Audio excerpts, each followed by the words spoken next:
అంతరిక్షంలో మరో అద్భుతం జరగబోతోంది. సూర్యుడు ఉదయించిన కొన్ని గంటల్లో మళ్లీ చీకట్లు అలుముకోనున్నాయి. రేపు సంభవించనున్న సంపూర్ణ సూర్యగ్రహణమే దీనికి కారణం. మరోవైపు గ్రహణం వల్ల ఆలయాలు మూతపడ్డాయి. గ్రహణం వీడాక ఆలయాలను తెరిచి శుద్ధి చేసి భక్తులకు దర్శనాలు కల్పిస్తారు పూజారులు. రేపు తెల్లవారుజామున 4:49 నుంచి ఉదయం 10:05 వరకు సూర్యగ్రహణం ఉంటుందని ఎర్త్ సైన్సెస్ ప్రకటించింది. తెలుగు రాష్ట్రాల్లోని పలు పంచాంగాలు కూడా ఇదే విషయాన్ని చెబుతున్నాయి. ముందుగా ఇండోనేషియాలో కనిపించే ఈ సూర్యగ్రహణం ఉత్తర పసిఫిక్ సముద్రంలో అంతమవుతుంది. ఇండోనేషియా, పపువా గినియా, పసిఫిక్ మహాసముద్ర ప్రాంతాల్లో సంపూర్ణంగా కనిపిస్తుందని నాసా తెలిపింది. మలేషియా, ఫిలిప్పీన్స్ తదితర ప్రాంతాల్లో సగానికన్నా ఎక్కువగా గ్రహణం కనిపిస్తుంది. Cambodia, Myanmar, Vietnam, Thailand, Australia, China, Japan దేశాల్లో సగానికన్నా తక్కువగా గ్రహణం కనిపిస్తుంది. మన దేశంలో పాక్షికంగానే అయినా చాలా ప్రాంతాల్లో ఇది కనిపిస్తుంది. పగటిపూట దేదీప్యమానంగా వెలిగిపోయే భానుడు పూర్తిగా మసకబారతాడు. దీంతో ఈ దృశ్యాల్ని చూసేందుకు శాస్త్రవేత్తలు సిద్ధమవుతున్నారు.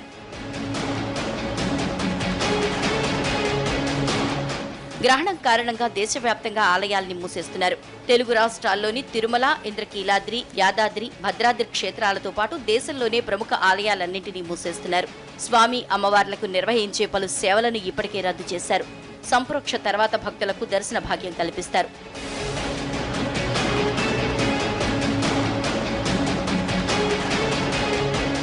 మరోవైపు గ్రహణాల వల్ల ఎవరికి ఎలాంటి అపాయం ఉండబోదంటోంది జన విజ్ఞాన వేదిక. గర్భిణీలకు ఎలాంటి అపాయం ఉండదని, సురక్షిత పద్ధతిలో గ్రహణాన్ని చూడొచ్చంటున్నారు శాస్త్రవేత్తలు. చాలా మంది సూర్యగ్రహణం కాబట్టి బయటికి రావద్దని, ఇంట్లో ఉండి తలుపులు పెట్టుకొని ఇంట్లో ఉండాలని ఇలాంటి అపోహలు చాలా ఉన్నాయి. ఏమీ కాదు, బయటికి రావచ్చు, అట్లాగే ఏదైనా తినొచ్చు. చూడడం అంటే మళ్ళా నేరుగా ఈ మామూలు కంటితో కూడా చూడకూడదు. ఖచ్చితంగా సూర్యుడిని మామూలుగా చూసినా, ఏ సమయంలో సూర్యుడిని చూసినా నేరుగా ఎప్పుడూ చూడకూడదు. వాటికి సంబంధించిన సోలార్ ఫిల్టర్స్, కొన్ని ఫిలిమ్స్ ఉంటాయి, వాటిని పెట్టుకొని వాటి ద్వారా మాత్రమే చూడాలి.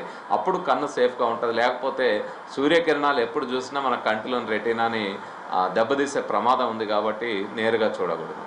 వాస్తవానికి గ్రహణాల వల్ల ప్రెగ్నెంట్ లేడీస్ మీద ఎట్లాంటి ప్రభావం ఉండదు అనేది మేము సైన్స్ ఎప్పటికీ ప్రూవ్ చేసింది. కానీ ఇట్లాంటి ఆలోచనలు కదలకుండా మెదలకుండా ఉండడం, టైం మీద మెడిసిన్స్ తీసుకోకపోవడం, ఈ వాష్రూమ్స్ వచ్చినా కూడా వెళ్ళకపోవడం, దానివల్ల ఖచ్చితంగా కాంప్లికేషన్స్ ఉంటాయండి. కాబట్టి దైనందిన జీవితంలో మీరు మామూలు రోజుల్లో ఏ విధంగా అయితే ఉంటారో అదే రూపంలో మీరు ఉండండి. ప్రెగ్నెంట్ లేడీస్ మీరు ఒకవేళ చూడకపోయినా పర్వాలేదు, కానీ ఇట్లాంటి ఆలోచనలు దగ్గర రానివ్వకండి. ఏదో జరగబోతోంది, పుట్టే బిడ్డకి ఏదో అయిపోతుంది అని చెప్పేసి ఏదైతే వాదన ఉందో దాన్ని మీరు పక్కకు పెట్టి ఉండాలనేది మా ఒక రిక్వెస్ట్.